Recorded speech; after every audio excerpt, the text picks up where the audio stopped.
So today's episode is really a mindset shift type of episode because I really want to talk about my journey into the happiness bucket, right? I get the question all the time about the name of my company and how, what does it mean and what it's about.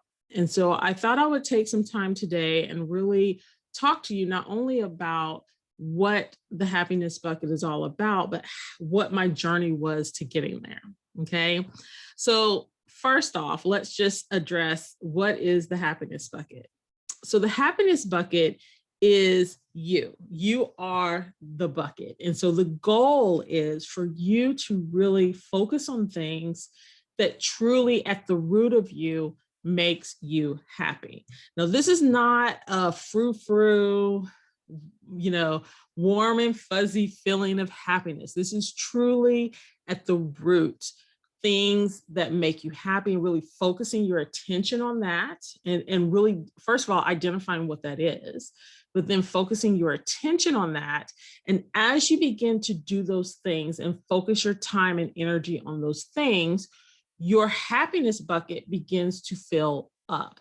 And as you begin to pour into yourself, right, these things of happiness, you begin to overflow, which in turn overflows happiness into your life, into your family, into your circle of friends, into your business, into all of the things that come into contact with you. And so that is what the root of the happiness bucket and where the happiness bucket came from. Now, let me back up and tell you the initial story of how I came about the name and how that part of it came about. And then I will back up and tell you about my happiness journey.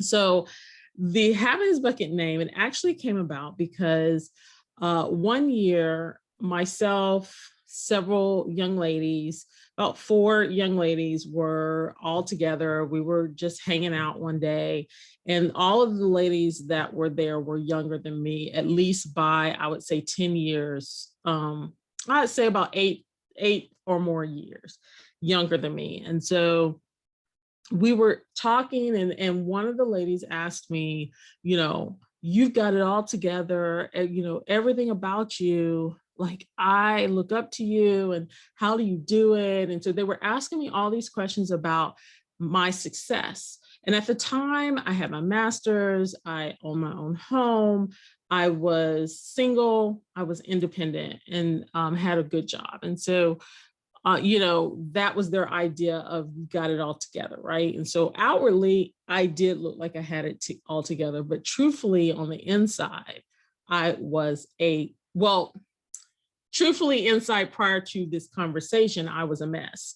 And so when they asked me that, I knew the backstory, they did not. And so during this talk, I shared some of that backstory. And then we went on to really a coaching session, a group coaching session is really what it turned into, of me helping them work through the issues that they were having in their lives and really developing a plan of action for them moving forward.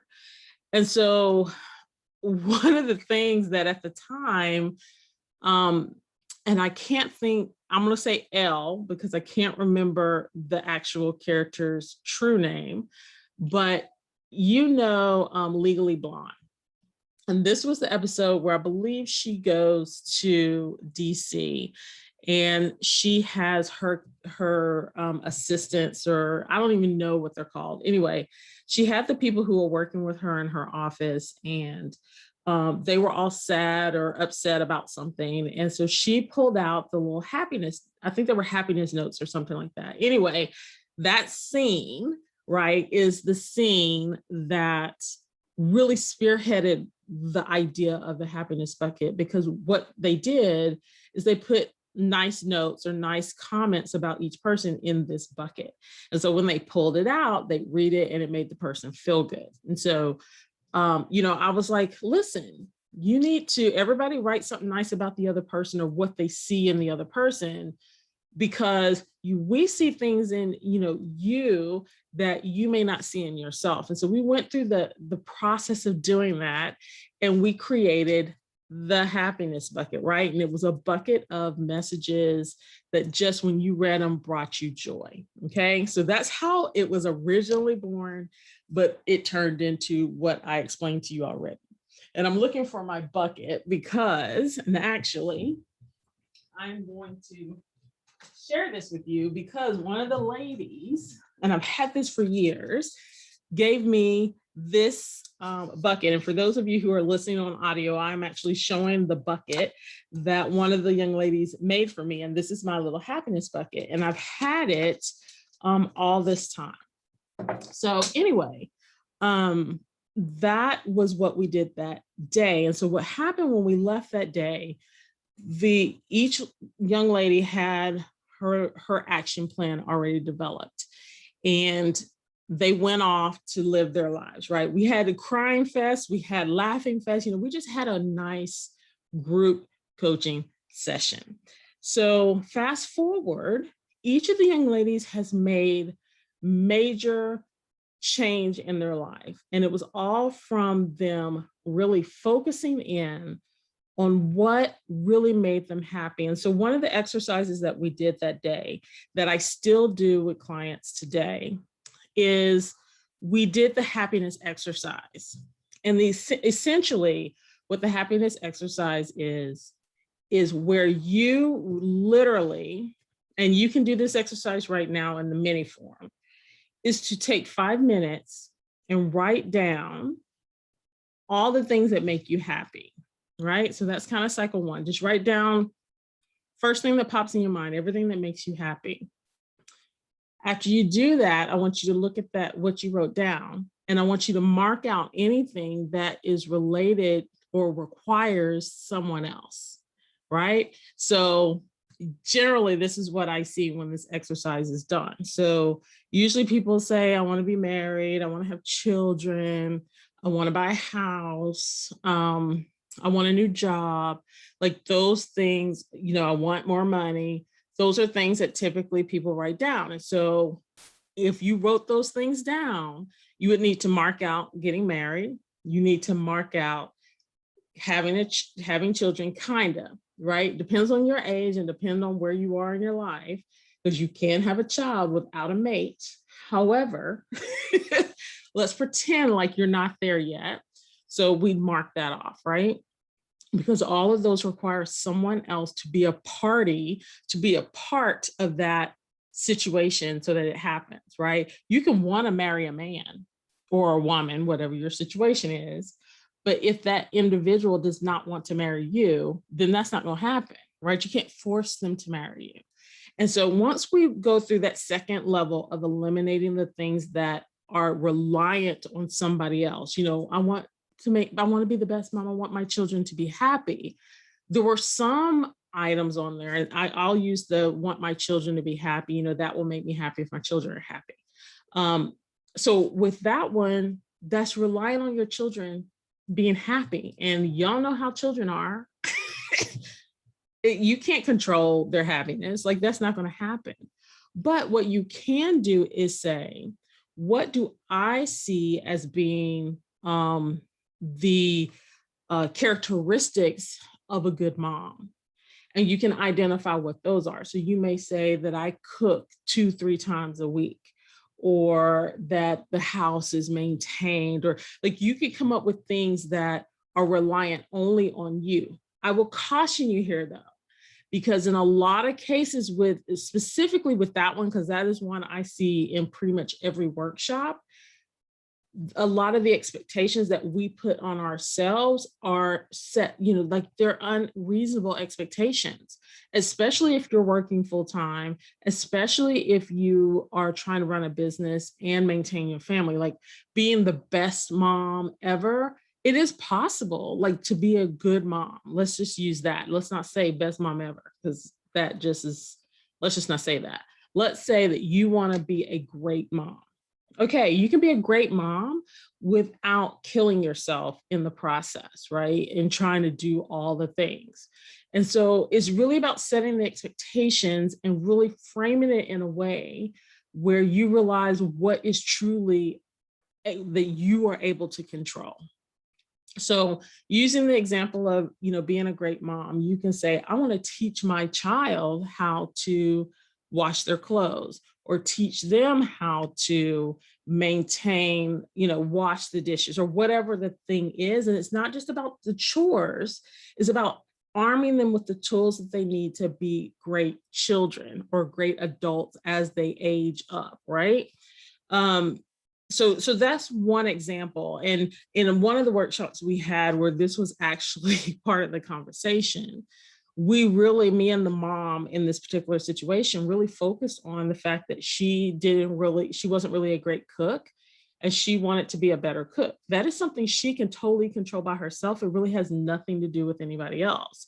And so she began to really look at, what can I do to improve my cooking? Well, she started to look at recipes that were a little healthier. She started to, follow Pinterest, different Pinterest recipes and recipe blogs and Instagram and Facebook. And so she began to really experiment and get, better at her craft. She took some cooking classes online. YouTube is amazing for that, learning how to do different things. And so that is what she began to do. And she improved her cooking to the point where she was very pleased with that and was at a different place in her life.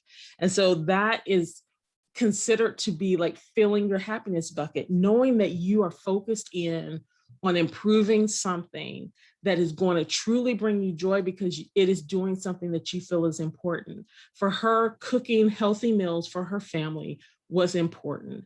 And so she focused her energy in learning how to do that, which in turn brought her joy, brought her family joy, and all of that. Okay. So the way that we go about the happiness journey is, again, you go through the happiness exercise where you're identifying what are some of those key things we want to focus our attention in on. And then we begin to break down and develop a true plan of action around that.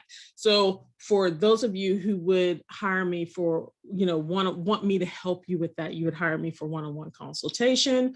We'll sit down, we'll go through the happiness exercise together. We'll really break that down into actionable steps and kind of brainstorm what should come first and what, where you want to be and how we're going to work to get there. And then you're going to have a true plan. If you're doing this on your own, same thing applies. You want to break it down into workable chunks. Don't overcomplicate the action steps, okay? And so as you're going to focus on one thing, and you're going to begin to tackle that one thing because all of your energy is going to be centered in on this one thing. And once you accomplish that, then you're going to move to the next thing, right? Bite-sized pieces. So that is kind of how the progression of the happiness bucket concept comes into play when we're working with, and I typically focus on personal development. This is part of that personal development side of the bucket. No pun intended. But that is where this really comes into play. And I'm really working with people who are wanting to change their mindset, change the way that they look at their lives, want to just improve holistically themselves. Okay. So now let me share a little bit of my story, and I'm going to fast forward to after this, before that conversation with the young ladies, but after kind of me purchasing my home, because that was a piece of the puzzle, right? Because I think if I had to pinpoint a place in my life, like a time in my life where my happiness journey really began, I would say it was when I made the decision to purchase my home. Because I had been in debt previous to that. Again, I will share that in a separate episode. And I was determined that I would never be in that position again.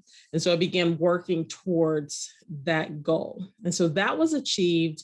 And then I made the decision I wanted to go back to school. That was achieved, and I wanted to buy my house. So once my house was purchased and I was not fully fulfilled, that's when I began my journey and discovery of the happiness bucket concept. Okay. So that is when I kind of demark and say, this is when my happiness journey truly, truly began.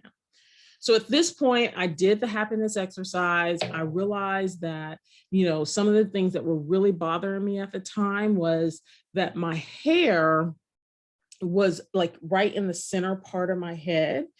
My hair began to break off. And at the time, I had a relaxer in my hair. And so for African-American women, that means that my hair was straight, and that center part of my hair was breaking off. Now, I've always had thick hair, and so I've never had problems with my hair. So when I noticed that, I was concerned. And at first I thought I had, something like a medical issue was going on. Determined that wasn't the case. Many people thought it was stress related, the chemicals I was putting in my hair, all these things we were trying to figure out, and we just were not figuring it out. And I also wasn't really happy with the way my hair was in general. And so I began this journey. I call it a journey now. At the time, I didn't know it was a journey, but I began to research how, different things that people were doing to their hair at the time, and what I could do, and what some options I had to fix the problem. So I was really focused on just fixing the problem. But in the process of doing that, I discovered, quote unquote, going natural. Okay. So at this time when this happened, right, this was not a thing. It was, well, excuse me. There were people who were natural, but it was not a mainstream conversation. It was not something that you saw every day like you do now. It was brand new. I didn't have like people I could just go to and talk to about it. It was literally me going on the internet and researching, looking at YouTube videos that the beginning people of the trend, if you will, at the time were just now beginning to put videos out. And I was kind of just doing that research. Okay. And I was like, man, I didn't know our hair was naturally curly. And so I was learning all of this information about my culture and about my hair. And it was so intriguing. And so for almost a year, right? And it was really, initially, it was probably about 3 months that I mean, like hyper focused, like all of my available time was spent on researching natural hair, looking at videos, reading blogs, learning all of this stuff. And so based on my research, I realized, oh, I should put braids in my hair. I should, do that and give myself time to get used to the idea of this and figure out what it is I want to do. And because I worked in a corporate environment, I was scared because I didn't know how they would react. I'm sure many of you all have heard of the negativity with natural hair and some of the legality issues that, lawsuits and things that have come about. So I was really, again, this was early time. So there were no lawsuits on the book. There was no discussion about this. Right. So I was concerned because I worked in corporate America, how I was going to do this and what that meant. So fast forward, I finally decided it was time. I was ready, do the big chop, which means cut off all your relaxed or processed hair. Excuse me. And so I did it. And I remember that day my mom and I had gone to DC. She was working. I was just there for vacation. And while in the hotel, random, hadn't planned it, I just started cutting my hair. And that is how I big chopped. And so at that point, technically, my natural hair journey was really over because I had already cut the hair off. But for probably, I would say, a month or two after that, I began to really become one with my hair. I really was trying to figure out how to do it, what to do. And I began to educate others about what I was doing in the process that I was taking. I had started that already, but I really dug in. So luckily, well received at work. I really looked at it as it's the hairstyle and not the hair type, if you will. And so I educated people, and I really kind of talked through that conversation. Now, this is the important part that you need to understand. There were a lot of people who were not supportive at all. Many were from my culture, and it was all from fear. It was from not understanding what I was doing and why I was doing it, because they didn't see other people doing that.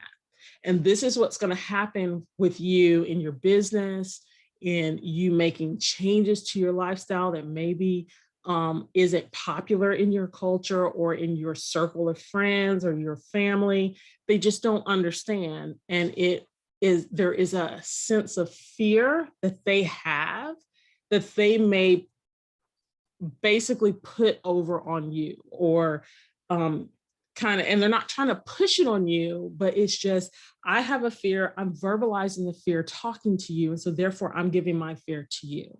And what I am encouraging you not to do is to accept that fear, right? You just reject that fear and just understand. But here is the key to understanding how to reject that fear is you have to have that mindset stage. And we talk about that in Organized Academy, about the 5 stages of organizing and how important that mindset stage is, because it sets that foundation of understanding within yourself. So as people were coming to me, expressing their fear, are you okay? I could never do that. What are you thinking?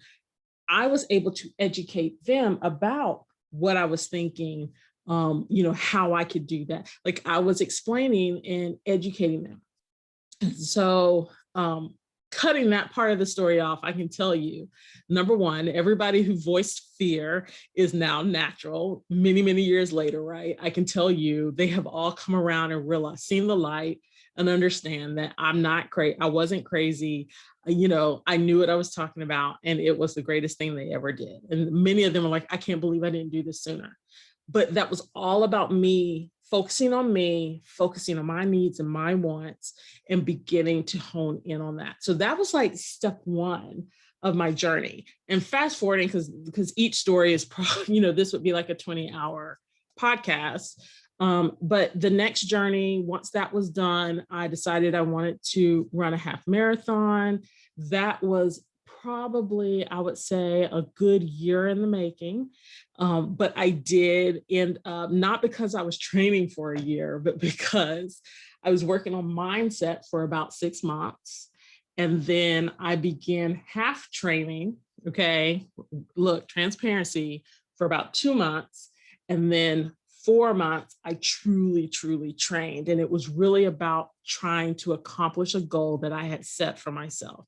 So again, mindset first, then really identifying the plan and then putting the plan into action. Okay. And the funny story, I always like to give you a funny story from each journey item. The funny story from the marathon was that after that first 6 months, I had a coworker who probably weighed about 400 or 500 pounds. He was heavy. And I saw on Facebook that he had planned to run the resolution run. And the resolution run here in Nashville is basically on January 1st. And I want to say it was like a 5K, something like that. Mind you, don't run, right? So I was like, if he can do it, I can do it, like gassing myself up. And so I registered for it. I was like, I'm in, I'm doing it. And so the morning of the race, I show up, it's 20 degrees outside, and he is nowhere to be found. And so in that moment, I had to make a decision. I had to decide, am I going to go through and follow through on what I said I was going to do? Or am I going to turn, tuck tail, and run, right? Nobody will know. Nobody's here, but I would know. And so I stayed, I completed the race, and I felt so good after. And that was the catalyst for me continuing the training journey and finally finishing the half marathon. So after the half marathon, a group of my friends decided to go on a cruise. We're on a cruise. I see a couple salsa dancing, think it's fabulous. I'm like, man, I really want to learn how to do that. Decided to research for myself places or lessons in Nashville, found free lessons, started taking those lessons, again, pouring into myself, focused on my happiness and the things that I really want to pour into myself to make myself better, right? So I was no longer focused on being lonely, right? Because who had time to be lonely? I was researching the heck out of stuff. I was practicing, doing my hair. Then I was practicing and training, trying to run and do all that. So nobody really had time to be to be bored or to be lonely. So salsa dancing, go salsa dancing, find groups of people, the community of salsa dancers is fabulous. So met a whole new community of friends. They persuaded me to go to a different salsa club. And funny story, okay, I gotta put them in here. So they mentioned one night that, hey, they have salsa at this club we can go to. It's 9 o'clock. Now, all the salsa classes that I had been going to were like at 6 o'clock, right after work, right? For like an hour. So they were like, it's Thursday nights at 9 and Sunday nights at 9. I was like, 9 o'clock in the middle of the week? Like, that's a weeknight. Not like I had school in the morning, but I'm like, I gotta go to work. Like, what? Come on, Dana, you gotta go. So I finally decided to go. Took a nap after I got home from work, decided to go that night. And long story short, that is where I met my husband. That is where we met. Is he was taking the class, I was taking the class, and he became my dance partner. And then we began dating after that. And that was the end of that story, because we then got married and yada, yada, had my daughter, yada, yada. So the point is that, again, didn't go to this salsa engagement, right? Didn't go to that to meet my husband. I went because I thought the dance was amazing and I wanted to learn how to do it. Okay. So in the process of doing that and filling my happiness bucket, I not only met my husband, let me back up. With the marathon, I started doing the marathon, had no plans of doing anything but completing the marathon. That was my goal. During that, I lost 3 clothing sizes, then went on to learn how to salsa dance, went on to meet my husband, went on to get married to him, had my daughter, yada, yada. So that is how my life continued to progress. Okay. So I tell you all of this story to share with you how focusing in on the things that you can truly control and really identifying things that truly make you happy, that really feed your soul, allows you to focus on what's important, right? And then as that happens, like, you're going to be so happy that those people around you are going to be happy. They're going to be able to see the joy that you have. And many of you all are going to feel guilty because you feel like you're neglecting your family, or you feel like you're not doing enough. Just because you're focusing on yourself doesn't mean that you can't take care of your family at the same time, right? Even if I had a family at those times, would I have to work in exercise, or would I have to work in working on my hair? Sure, I would, just like I do today, right? But listen, they want you to be happy too, right? And it's about communicating. They can be a part of your journey, but you're choosing to do things that are for you and or are things that truly make you happy. Now, if you want to look at things that maybe incorporate the whole family, then the family can sit down and do the same happiness exercise together and identify things that the family as a whole would like to do and figure out a game plan to make that happen as well. So it's not just about focusing on just you, but it's about learning what you need as an individual first. And then is what they say, when you have to put the air on yourself first before you can help those beside you. So if you fall out, you can't help your child. If you fall out, you can't help your neighbor. So really feed into yourself, that self-care, right? Do that first, which allows you the ability to help everybody else in the best way, because you are going to be so overjoyed and just in a good place that you will have the energy and the ability to help those around you. And that also feeds into your business as well, because if you are doing what you love, if you're focused on the things that you love, it comes across and people understand. So I hope you enjoyed this episode. I know it is kind of long, but I really felt it was important to tell the story and explain to you the concept and the meaning behind the happiness bucket. Have a great night.